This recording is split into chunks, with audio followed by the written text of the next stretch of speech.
इतनी डंके की चोट जो लगाता था, लिख जाता था कि ये 12 क्लास पढ़ के आए हैं, ये 10 क्लास पढ़ के आए हैं, सब लिख जाता।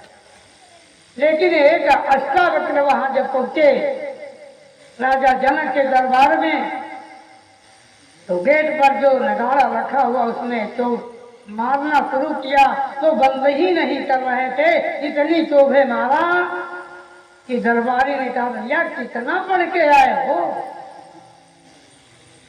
अरे गिनती ही नहीं, हम कितना लिख लूं। कहा चल बाबा तुम अंदर जाओ, बंद करो, अभी नगाड़ा बजाना, फूट जाएगा नगाड़ा। क्योंकि वो आत्मज्ञानी थे, सतगुरु थे, 8 अंग से टेढ़े थे, सर्व के चलते थे, लेकिन आत्मज्ञानी गुरु थे। अब अंदर गए तो दरबार में देखा, अंदर तो राजा जनक बैठे नहीं थे, सिंहासन खाली पड़ा था। तो अष्टावक्र महाराज जनक के सिंहासन पर बैठ गए टेढ़े मेढ़े, एकदम कुंवर निकला, हाथ पैर ऐंठे बैठ गए।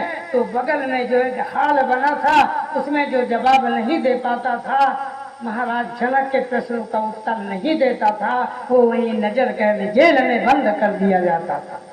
वो जो जेल में विद्वान बंद थे, महात्मा गण बंद थे, वो इनको देख करके हंसे कि अरे राजा साहब के सिंहासन में बैठ गए, बड़े ठहाका मार के हंसे। अष्टावक्र भी हंसे बड़े जोर से। जब राजा साहब आ गए तो कहा, अरे तुम हमारे सिंहासन पर बैठ गए, कोई तो मेरे सिंहासन पे आज तक मेरे जिंदगी में नहीं बैठा। आज तो हम बैठ गए। कहा आज बैठे, क्यों बैठ गए? कहा हम आपसे बड़े हैं। कहा क्यों? कहा हम तुम्हारे प्रश्न का उत्तर देने आए हैं। तो कहा जो उत्तर देता है वो बड़ा होता है या प्रश्न पूछने वाला बड़ा होता है? तो राजा जनक जी राजा थे, कहा जो उत्तर देता है वो बड़ा होता है। तो कहा फिर मैं बैठ गया तो क्या बुरा हुआ? कहा बैठो कोई बात नहीं। राजा जनक ने दूसरा सिंहासन बैठने के लिए मंगवाया, आसन। अब कहा राजन अपना प्रश्न बताइए। तब राजा जनक ने कहा मेरा प्रश्न है, स्वप्न में मैं बहुत भूखा था, मरने वाला था, और वो खिचड़ी ऐसी नष्ट हो गई, मैं जाग गया तो मेरी भूख भूख सब समाप्त हो गई।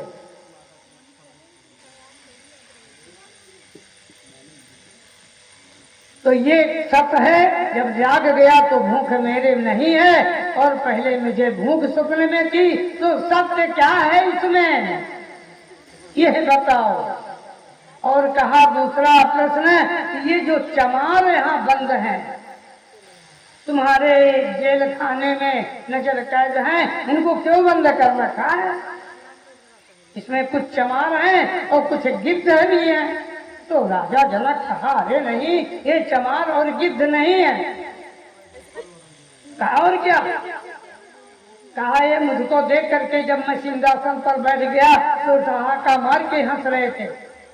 पूछो इनसे क्यों हंसे? पूछा तो तुमने बताया कि हम इसलिए हंसे कि बड़े बड़े विद्वान जिन्होंने बड़े बड़े काशी पढ़ के आए, जीवन अर्पित कर दिया, वो तो उत्तर नहीं बता पाए। तो ये 3 अंग, सारे अंग, 8 अंग का टेढ़ा मेढ़ा, ये आया है उत्तर देने, इसलिए मैं यहाँ से। तो कहा देखा राजा साहब, ये हमारे अंग मांस कमजोर हूँ, पतला सा टेढ़ा मेढ़ा शरीर है, ये हंसे तो ये चमार नहीं, हमारी चमड़ी को देखा, हमारे मांस को देखा तो गिद्ध है, और हमारी चमड़ी को देखा तो चमार है। राजा जनक ने कहा ठीक कहते हो, नहीं तो उत्तर ना देते, हमारी चमड़ी देख रहे हैं, हमारे टेढ़े मेढ़े अंग देख रहे हैं। राजा जनक से पूछा ये बताओ, अगर गन्ना टेढ़ा हो या मेढ़ा हो, अगर उसका रस निकाला जाए पेड़ करके तो मीठा होगा कड़वा होगा, चाहे क्या टेढ़ा मेढ़ा से क्या फर्क पड़ता? तो कहा वैसे ही मैं टेढ़ा हूँ मेढ़ा हूँ तो क्या फर्क पड़ता, मेरा ज्ञान थोड़ी टेढ़ा है। राजा जनक बड़े प्रसन्न हो गए। कहा अब मेरा प्रश्न का उत्तर दीजिए।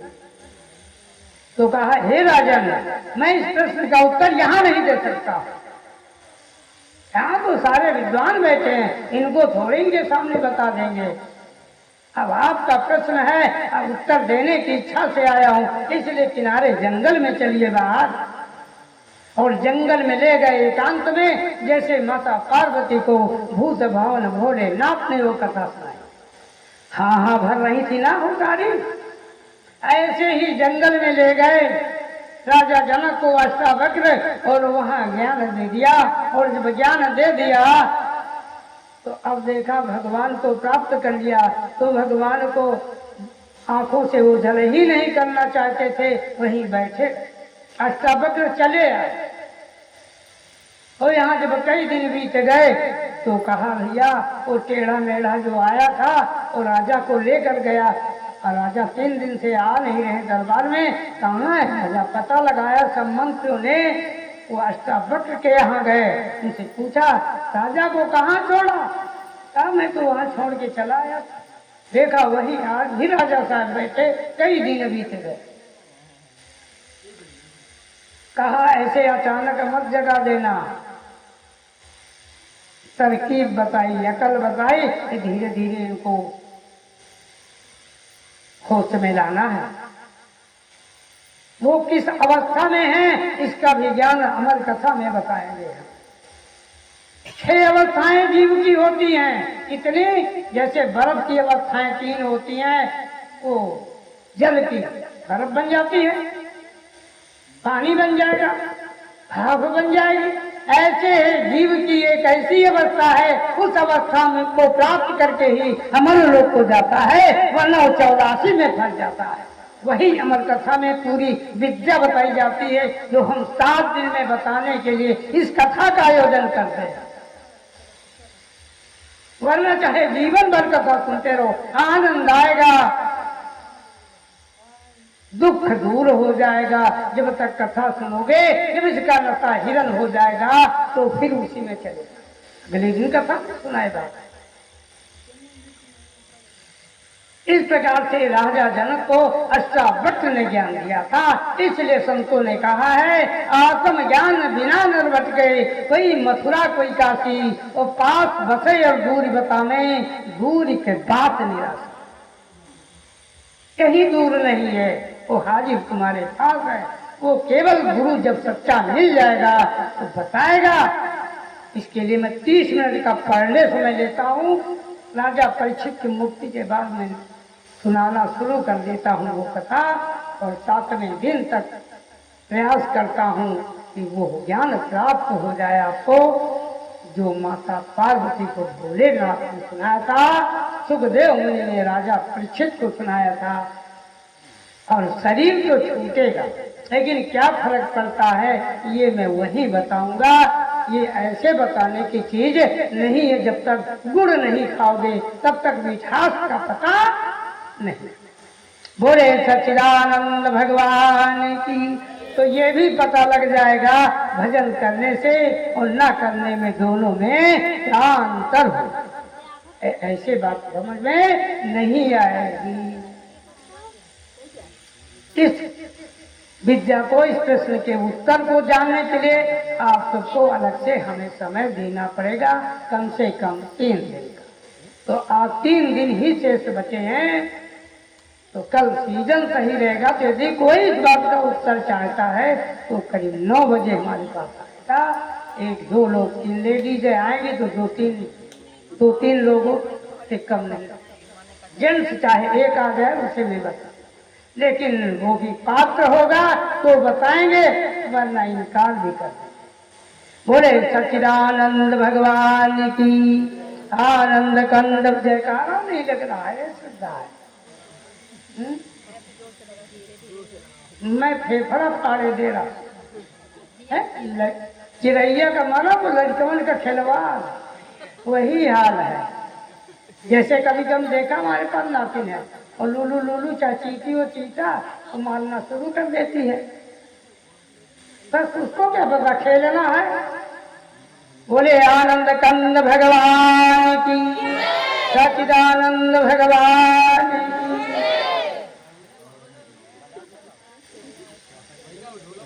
कथा कथा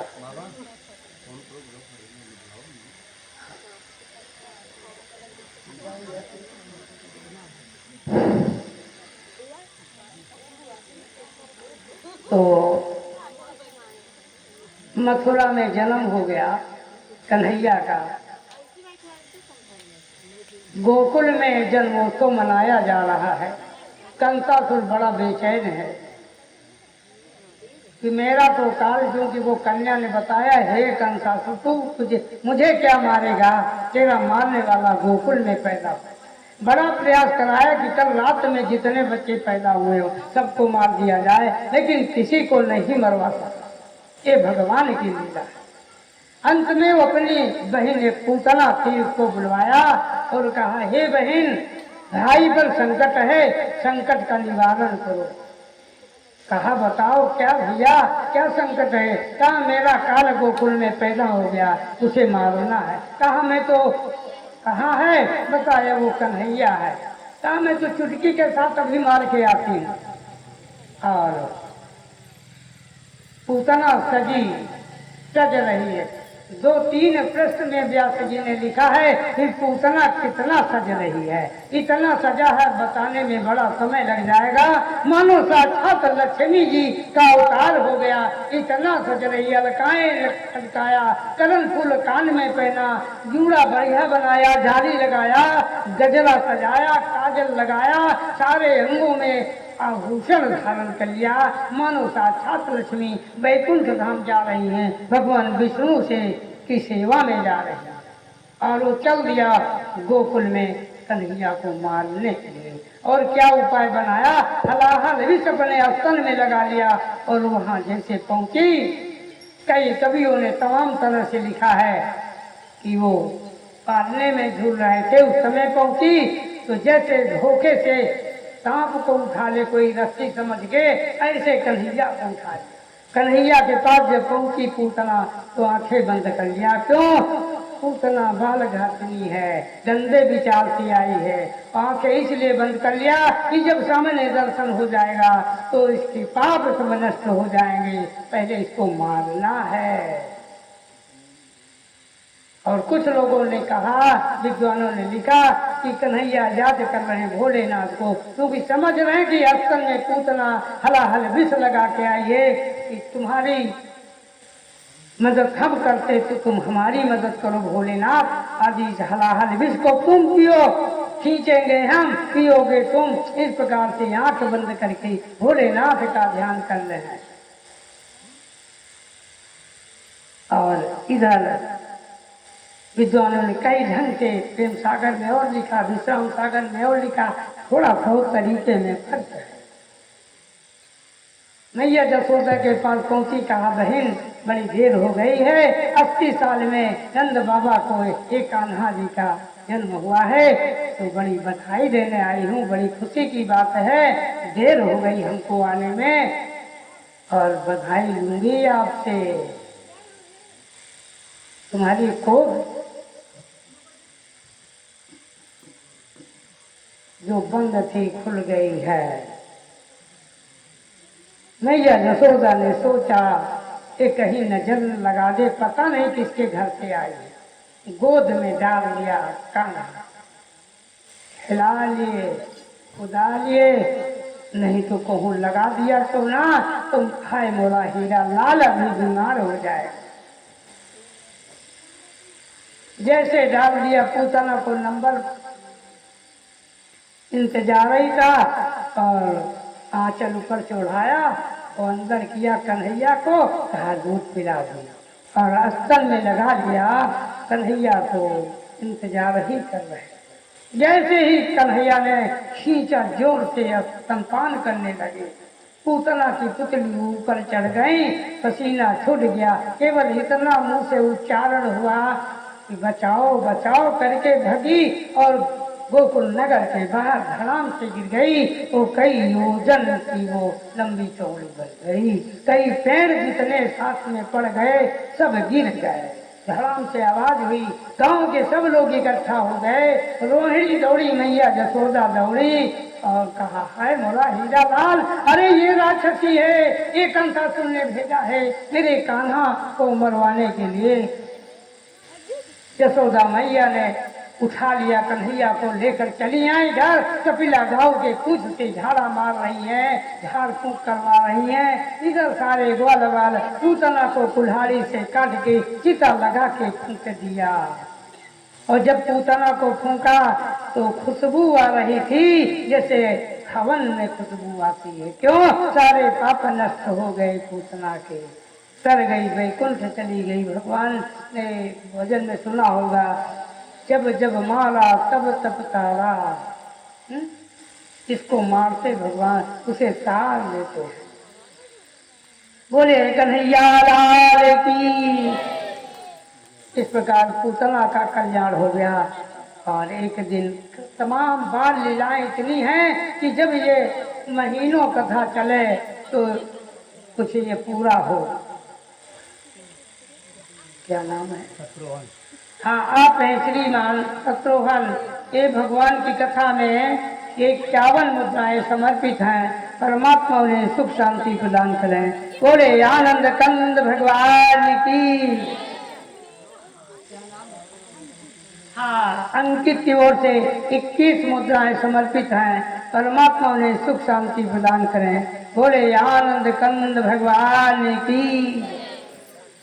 तो इस प्रकार से ये बाल लीला जो भगवान की, जब आपके घर में जो बालक होते हैं जरा उनकी लीला ध्यान से देखिए तो माताएं बहनें आनंदित हो जाती हैं। भले कष्ट हो, भले बालक सोने न दे, भले काम न करने दे, उधर से खींचती भी हैं। और वो आनंद जो मिलता है वो बाल भगवान का होता है। एक स्वामी जी थे जिसके घर में बालक जन्म नहीं लेता था, उसके घर में भोजन नहीं करते थे, चाहे गुरुमुख हो चाहे ना हो, चाहे कैसा भी करो, बालक जन्म ले तो कहते थे बाल रूप भगवान का रूप है। बोले बाल रूप भगवान की। एक दिन मैया जसोदा सोचा चलो उठा के वहाँ दूध पिला दें और फिर लिटा दें। तो उठाने लगी तो कन्हैया उठे ही नहीं, बैठने लगे हैं। बैठा दिया, कहा बैठे रहो, पता नहीं तुमको क्या हो गया है। अपनी माया दिखा दिया। कन्हैया उठे नहीं, तब तक एक राक्षस आ गया प्रणवार्थ नाम का, और इतना बड़ा एक जो घूमता, क्या बोलते उसको, बौड़र क्या बोलते हैं, तो खूब हवा गोल चलता है ना गर्मी के सीजन में, बौड़र। अरे वो चारपाई मनुष्य को ऊपर उठा ले गया, कन्हैया को उठा ले गया, आसमान में कन्हैया चले गए। कन्हैया ने उसका गला वहीं दबा दिया, वो राक्षस मर के नीचे आया। एक क्या नाम है इस राक्षस का? चढ़ावर्त। बोले कन्हैया लाल की। चढ़ावर्त को भी मार दिया, बालक पल में ही मार दिया। ये है भगवान की लीला। भगवान के प्रति जो आस्था में दान दे रहे हो, कन्हैया कैसे दूना 4 गुना करके देते हैं, 10 गुना करके देते हैं। 2 मूठ चावल में 2 लोग का राजा बना दिया था सुदामा को। सुदामा का भी चरित्र पढ़ेंगे। इस प्रकार से इधर अब 28 दिन में करवट बदलने का एक बीच में होता है और कई संस्कार होते बीच में। तो एक दिन की बात है, कन्हैया का जन्म दिवस मनाया जा रहा है और छक्कड़े में झूला डाल के कन्हैया को लिटा दिया। शकटासुर नाम का राक्षस आया, उसको था वरदान कि जब कन्हैया जन्म लेंगे तब तेरा उद्धार होगा। और उसी पालने में छकड़ा कहते हैं बैलगाड़ी को, बैलगाड़ी के नीचे झूलना डाल दिया, उसी में जसोदा मैया लेटा दिया कान्हा को और उसी में खेल रहे हैं। इधर सोहर हो रही है और राक्षस वहीं आया और कन्हैया साइकिल जैसे चला रहे थे पैर, वो मारा शकटासुर राक्षस को। वो शकटासुर राक्षस ऐसे मरा तड़प इतनी जल्द कि वो बैलगाड़ी उलट गई, जो छकड़ा था उलट गई, हाहाकार मच गया। अरे कहा ये कंसासुर ने राक्षस भेजा है, इसका भी उद्धार हो गया। बोलो कन्हैया लाल की। इसी प्रकार यमुना के किनारे जब थोड़ा बड़े हो गए तो जाने लगे गाय चराने। बड़ी लीला, एक लीला और छूट रही है, क्या करें, समय नहीं मिल पाता है। तो मैया जसोदा भी छोटे ठुमुक ठुमुक चलने लगे हैं। तो मैया जसोदा सोचा, जैसे सुबह उठे कहा दूध पिला दे, भूखे हैं, बच्चा उठे दूध पिलाओ। मैया जसोदा ने जैसे देखा कन्हैया को, स्तन से दूध बहने लगा। मारे दया मैया के, जो माताएं बहनें दूध पिलाना चाहती हैं दूध उन्हीं के स्तन में आएगा, और जो नहीं पिलाना चाहती दूध सूख जाएगा। माया से दूध उतरता है। किसी को 4, 6 साल 10 साल हो गया हो, बालक न हुआ हो, किसी का बालक ले लें, बड़े माया दया के साथ उसको स्तन में लगाएं, दूध आ जाए तो कहना मधुमती झूठ बोले थे ना, साला में दूध आ जाए। लेकिन दूध माँ का दूध होता है। अब तो जन्म से बोतल और बाद में बोतल, क्या किया जाए, बोतल ही बोतल। बोले आनंद कंद भगवान की, बड़ी कथाएं हैं बोतल की भी। लेकिन अब बहुत समय नहीं है। इस प्रकार से मैया जसोदा दूध पिलाने लगी, दूध बहने लगा था, और दूध जब पिलाने लगी तो कन्हैया घटा पीने लगे, और उधर दूध जलने लगा। कन्हैया को स्तन से हटा के बैठाया, कहा मेरा दूध जल रहा है, बैठो बाहर। दूध ठीक करने गए और कर क्या रही थी कि दूध पिलाने लगी तो मक्खन निकालने के लिए मथानी चला रही थी, तो दूध पिलाने लगी। ऐसे समय की बात है, जल्दी जल्दी में कथा कितना भी साठ करो साठ नहीं होती है, ये भगवान की लीला है। मैया जसोदा जब उधर चली गई दूध ठीक करने, तो कन्हैया गुस्सा आ गए, आंखें तिरछी कर दिया, लाल लाल आंखें हो गई, दूध पिलाया नहीं, भूखे रह गए। मारा मथानी उठा के मटकी में फटाक से फूट गई। दही था, एक मटकी और रखी थी, वो भी मथना था। बड़ा वर्णन किया किस तरह से जसोदा मैया मखानी चला रही हैं, उनके शरीर में जो पसीना की बूंदें निकल रही हैं, क्या वर्णन किया व्यास जी ने, बहुत बड़ा वर्णन है। 6 महीना कम से कम कथा सुनाई जाए तो एक तरफ से कथा, वर्णन बहुत बड़ा बड़ा है। जब लौट के आई देखा मटकी फूटी, दोनों का कन्हैया भाग गए, फोड़ फाड़ के ठुमुक चल रहे हैं, और दूसरे आंगन में पहुंच गए। वहां ओखली रखी है, उसके ऊपर चढ़े छीके से एक मटकी और रखी थी दही जमा, वो उसको गिराया और वह आधा नीचे गिर रहा। जब नीचे कर दिया तो गिरा, कुछ खाए मुहिम लगाए, बंदर छत पे बैठा, कहा और तुम हो खाए। तब तक जसोदा मैया पहुंच गई, अरे कहा इसी का सब खेला है। एक सोटी उठाया, पीछा कर दिया, कहा आज तुम्हारी चमड़ी खींच लूंगा। अब भैया मैया जसोदा पीछा कर लिया, कहा चमड़ी खींचूंगी आज। कन्हैया भगे चले जा रहे हैं, मैया जसोदा भारी भरकम शरीर के, शरीर हिल रहा, जगह जगह से दौड़ नहीं पा रही हैं। आज 3 लोग के स्वामी आज मैया जसोदा को दौड़ा रहे हैं, क्या भाग्य है। बोले जसोदा मैया की, ये भाग्य है जसोदा मैया, जो बालक का सुख माताएं बहनें देखती हैं वो भी भाग्यशाली है। वो बाल रूप कन्हैया का ही रूप है, ध्यान रखना। इस प्रकार से भागे दरवाजे और दौड़ रहे हैं। खूब जब थक गए कन्हैया रुक गए, रोने लगे। तो जब बालक रोने लगता तो माताएं मारती नहीं, चुपवाती हैं, और जो काजल वाजल लगा रहा ना वो सब खाएगा, पूरे मुँह में कजल बिलौटा बन गए। कन्हैया एकदम, अरे कहीं ना मोरा हीरा लाल, हम मरबे ना अपने हीरा लाल का, एक थे तो माँ हीरा लाल है, मरबे ना रुआओ ना। ये वात्सल्य प्रेम है माँ बेटे का। अब इसकी भी कथा है, माता के दूध से कभी बालक उद्धार नहीं होता है। और लंबी कथा हो जाए। रात में सुनाएंगे, पहले जो कथा चल रही है इसी को सुनो। दौड़ के लाई जब पकड़ लिया तो कहा रस्सी से बांध दूंगी। रस्सी बार बार लाती, छोटी पड़ जाती, फिर दूसरी बड़ी लाती, फिर छोटी पड़ जाती। ये माया है कन्हैया। एक बार सोचा कन्हैया बंध जाओ, मैया परेशान हो गई है। और फिर छोटी नहीं पड़ी रस्सी और बंध गए कन्हैया। और उसी वो खली में जो ऊंची सी थी ना, उसी वो खली में और जमरू टाटी बनी रहती बड़ी 4-5 फुट की, उसी में कन्हैया को बांध दिया और कहा तुम खेलो, अब हम घर के काम करने जा रहे हैं। कन्हैया चल दिया वो खली खींचते हुए। दरवाजे 2 पेड़ लगे हुए हैं, ये मल्लार्जुन के पेड़ है। ये नारद जी ने श्राप दे दिया था। एक कुबेर के 2 पुत्र थे, मणिग्रीव नल कुबर।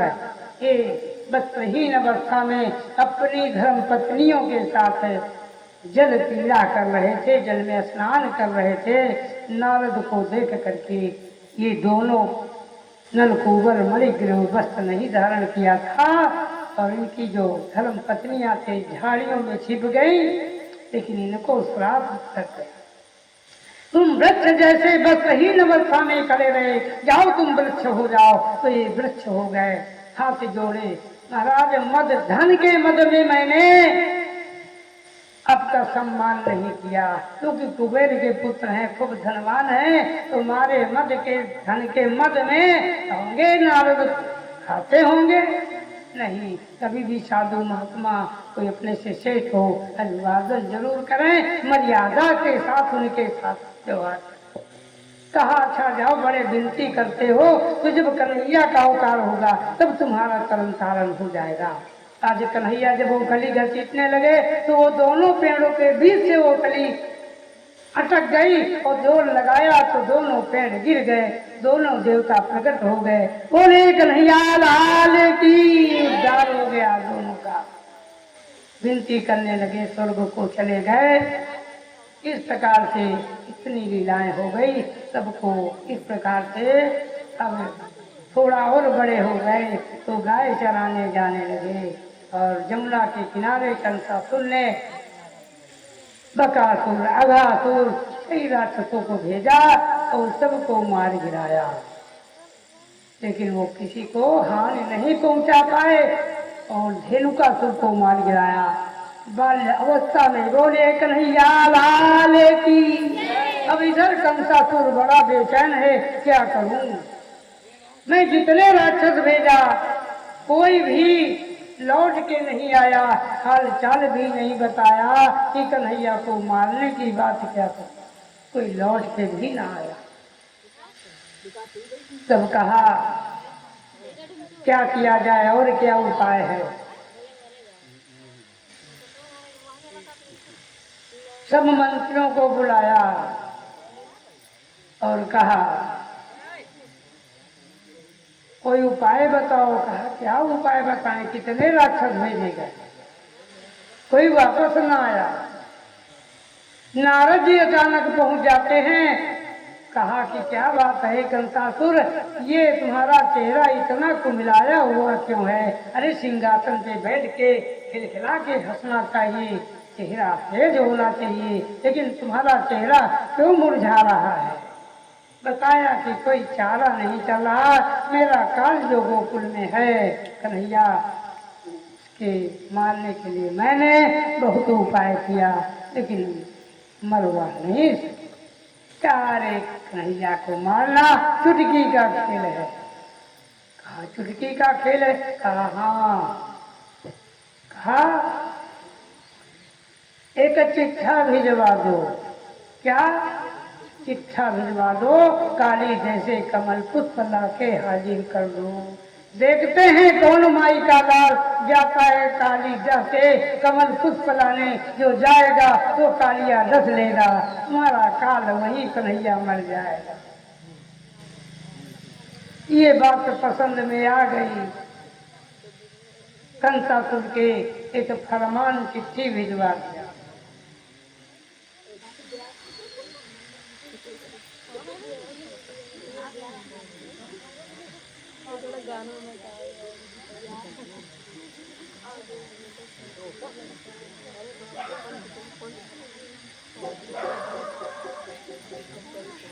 और कहा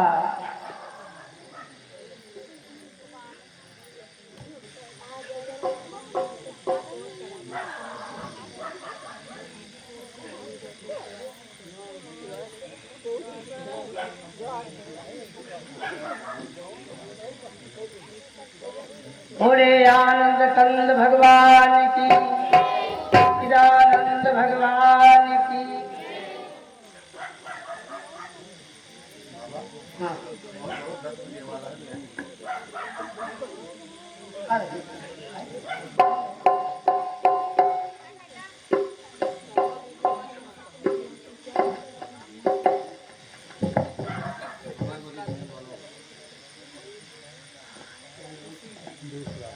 हाँ, आप हैं श्रीमान शेषराज।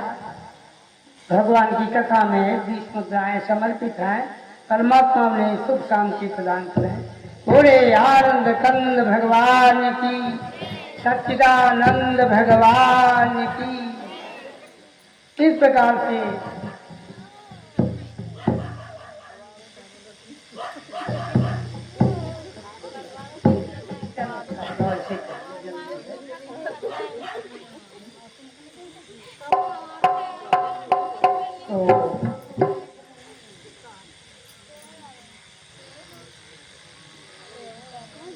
मैया यशोदा और नंद बाबा बड़े चिंतित हो गए और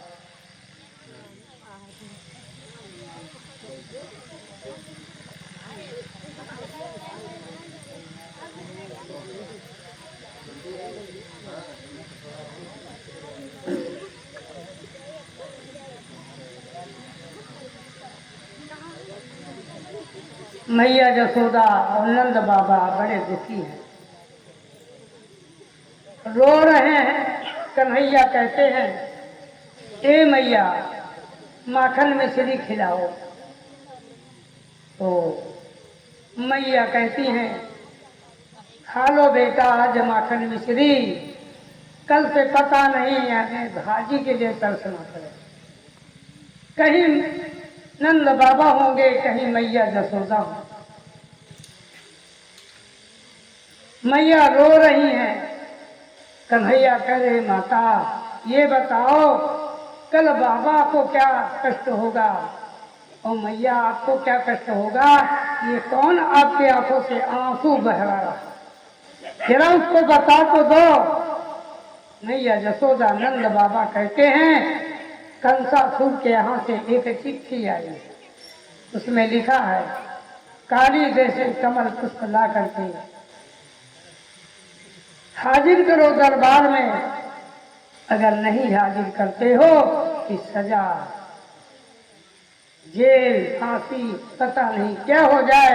नंद बाबा कहाँ जाएंगे, मैया यशोदा को क्या फांसी हो जाए, ये माखन मिश्री कहाँ भेजो।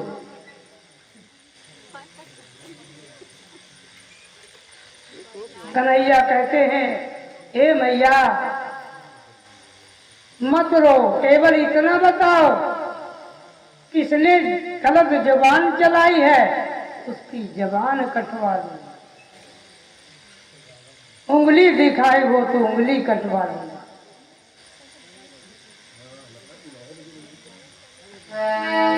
साहब माता के आगे बेटा रोवे तो किस मतलब की ताकत है?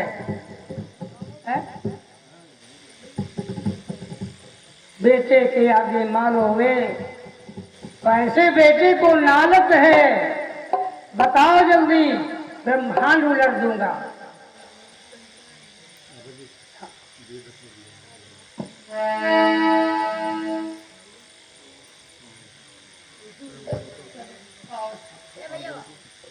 कल जल्दी आप लोग आएंगे भाई, पूजा करवा दीजिए। अच्छा अच्छा,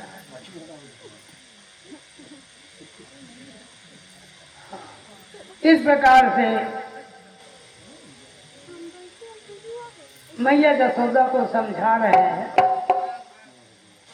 समय नहीं रहता, गीत भी है, कई गीत छूट गए,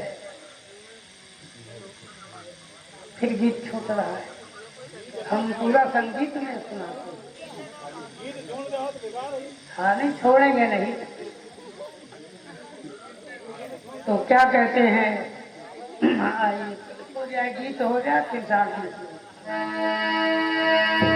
अच्छा गीत गाओ।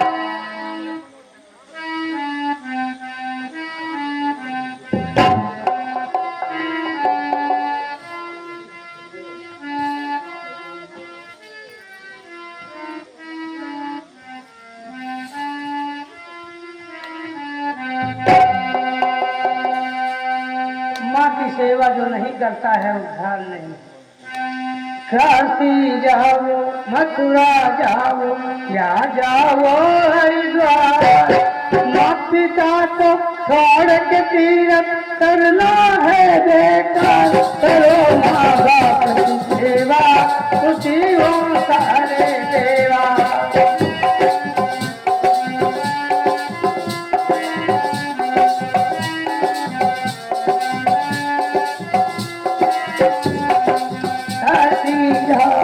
मथुरा जाओ या जाओ हरिद्वार, माँ पिता को छोड़ के तीरथ करना है बेकार, करो माँ बाप की सेवा उसी हो सारे देवा।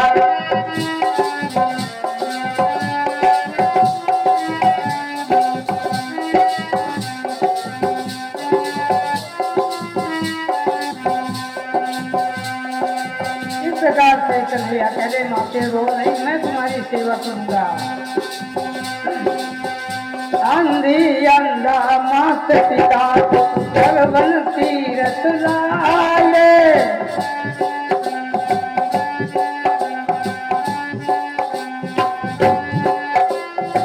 अंधी अंधा अपने माता उनके हैं सरवन के तीरथ करा रहे हैं, क्यों? माता पिता की सेवा करने के लिए। गहरी प्यास लगी दोनों को श्रवण तीर को जाए,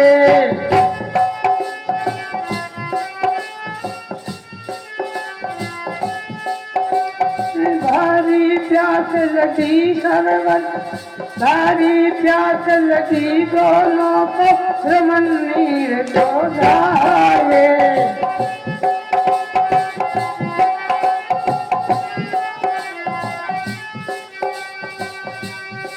जब जोर की प्यास लगी तो श्रवण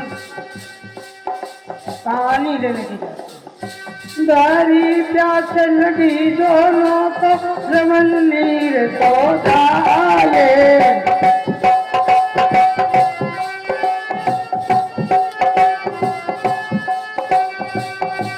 राजा दशरथ ने बाण चलाया,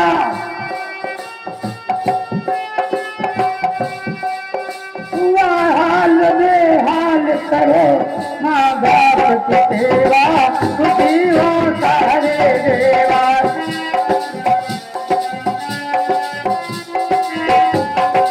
करो माँ बाप की सेवा खुशी हो सारे देवा।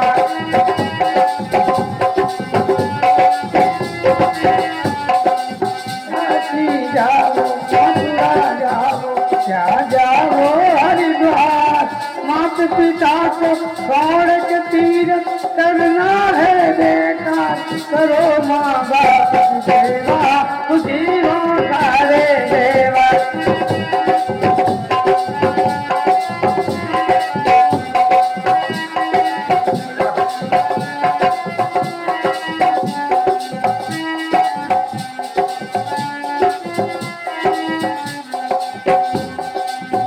माता पिता की आज्ञा पाकर राम लखन वन आए,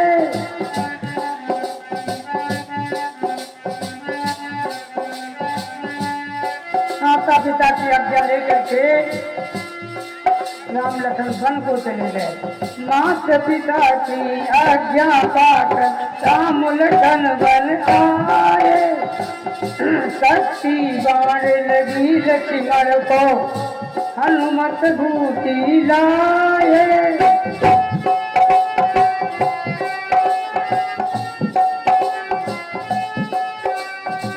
की बाण लगी लक्ष्मण को हनुमत भूखी लाए, गोर पिलाए दही लक्ष्मण को, हो गई बेटे का करो माँ बाप की सेवा, उठी होता है देवा।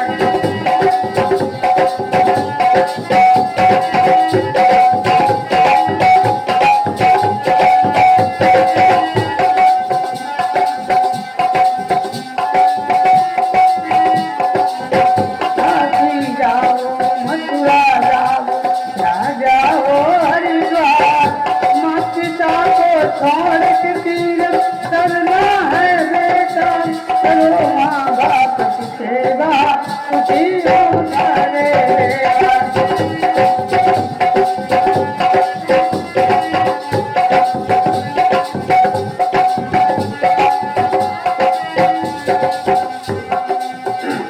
लेन परीक्षा मोर हरि तप भेष बनाए।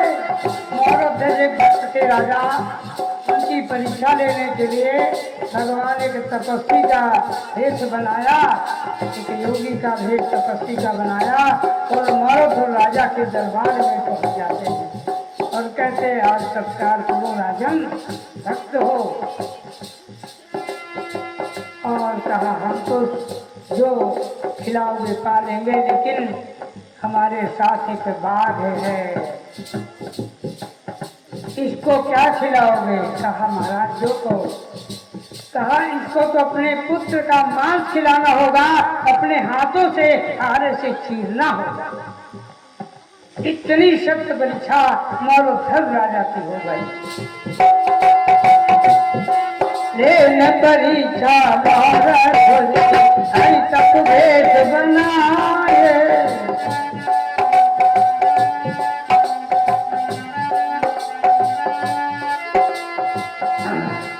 एक लंग रानी एक लंग राजा बीच कुंवर बैठा है।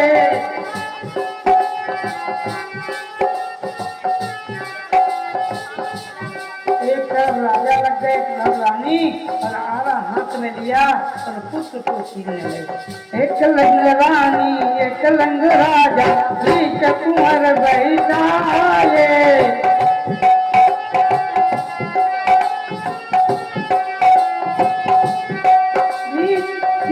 पुत्र को भी दशकारो,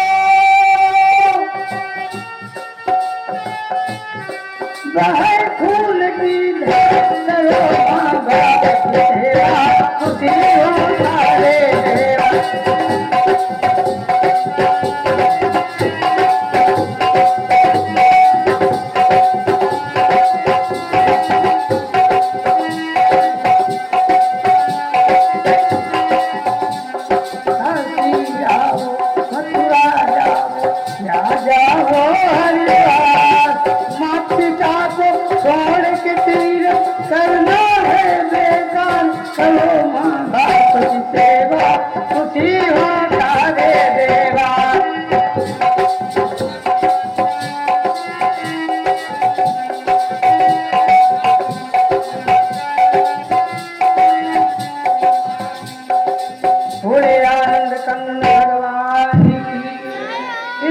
से कन्हैया गाय चराने जाते हैं जमुना नदी के किनारे, यहाँ काली आता है और श्री दामा भी जाता है और उस दिन गेंद खेलने का खेल खेल रहे हैं और कन्हैया ने ऐसी लात मारी कि गेंद जमुना जी में काली दे में चला गया और श्री दामा क्रोध कर रहा है कि हे कन्हैया मेरा वही गेंद ला करके दे दे। सब समझा रहे हैं कि वो गेंद तो काली दे में चला गया है, वो कैसे मिलेगा, एक चिथड़े गेंद के लिए तुम नाटक कर रहे हो। कन्हैया को पकड़ लिया श्री दामा, पीताम्बर फाड़े डाल रहा है। कन्हैया समझाते हैं हे श्री दामा इतना मत मुझे परेशान करो, अगर कहीं एक तमाचा मेरा पड़ गया तो खून निकल आएगा तुम्हारे मुंह से। श्री दामा कहता है बहुत देखा है तुमको, बहुत दिनों से देख रहे हैं, तुम क्या मारोगे, इतना मुंह लगा है श्री दामा। लेकिन कन्हैया किसी तरह पटका को छुड़ा करके बाहर आते हैं और कदम की पेड़ की ओर जाते हैं और कदम के पेड़ पे चढ़ करके वहां से छलांग लगा देते, कहाँ काली जय। और वहां पर नीचे जब चले जाते कन्हैया तो नागिन जाग रही है, कालिया सो रहा है। नागिन कन्हैया को देखकर मनमुग्ध हो जाती है और कहा, ए मोहनी मूरत वाले, सावली सूरत वाले, तुम्हारी शकल देख के मैं मुग्ध हो गई हूँ, मोहनी मूरत है तुम्हारी, चले जाओ, कालिया जग जाएगा तो जस लेगा। कन्हैया ने कहा, मुझे डर मत दिखाओ, मैं इसे जगाने ही आया। कन्हैया ने तब तक एक लात मारी, तब तक वो फन फना के खड़ा हो गया कालिया नाग और कन्हैया को लपेट लिया। लेकिन कन्हैया अपनी माया से बाहर आए और एक ऐसी लात मारी कि उसके मुख से रुधिर की धारा निकलने लगी। और इधर क्या हो रहा है, बाहर कुछ ग्वाल बाल मैया जसोदा नंद बाबा के पास खबर ले गए। वो यहाँ आकर के कोहराम मचा रखा है, गौएं रो रही है, पंछी रो रहे हैं कि मेरा मोर मुकुट वाला कहाँ खो गया। इस प्रकार से मैया जसोदा झार मार रो रही है, मत्था पीट पीट के रो रही जसोदा मैया के साथ साथ नंद बाबा भी रो रहे हैं। तब तक खून की धारा जब देखा, कालिया नाग के फन पे जब लात मारा कन्हैया ने, रुधिर की धारा ऊपर निकली, उसको देखा, सब ग्वाल बाल घबरा गए। श्री दामा कहता है, मैं ही हत्यारा हूँ, मैं ही बंटवारा हूँ, हे मैया मेरा सिर कटवा लो, मैं ही हत्यारा। तब तक कन्हैया नाग को नाश करके कालिया के ऊपर नृत्य कर रहे हैं और कालिया से और उसकी नागिन से कहा, तुम रमणक द्वीप चले जाओ, यहाँ छोड़ दो, यहाँ तुम्हारी वजह से जो जल है विषैला हो गया है, मेरी गौएं चल पी करके मर जाएंगी। और एक निशान बना दिया कन्हैया ने कालिया के फन पर कि रमणक द्वीप जाओ, मेरा भजन करो। और फन का जो निशान एक जैसे गौ का खुर होता है ऐसा निशान बनाया कन्हैया ने। इसको देख के वहां गरुड़ का डर था, कहा जाओ तुम्हें गरुड़ इस निशान को देख कर नहीं बोलेगा, तुम्हें डसे खाएगा नहीं। रमण द्वीप चले गए, कालिया और नागिन दोनों वहां भजन कर रहे हैं। इधर कन्हैया कमल पुष्प लेकर के हाजिर कर दिया। यशोदा मैया बड़ी प्रसन्न हुई और नंद बाबा से कहा, छकड़े में लाद लो। काली ने जो पुष्प से निकाला और लगवा करके भिजवा दिया कंसासुर के दरबार में। बोले कन्हैया लाल की, आनंद कंद भगवान की।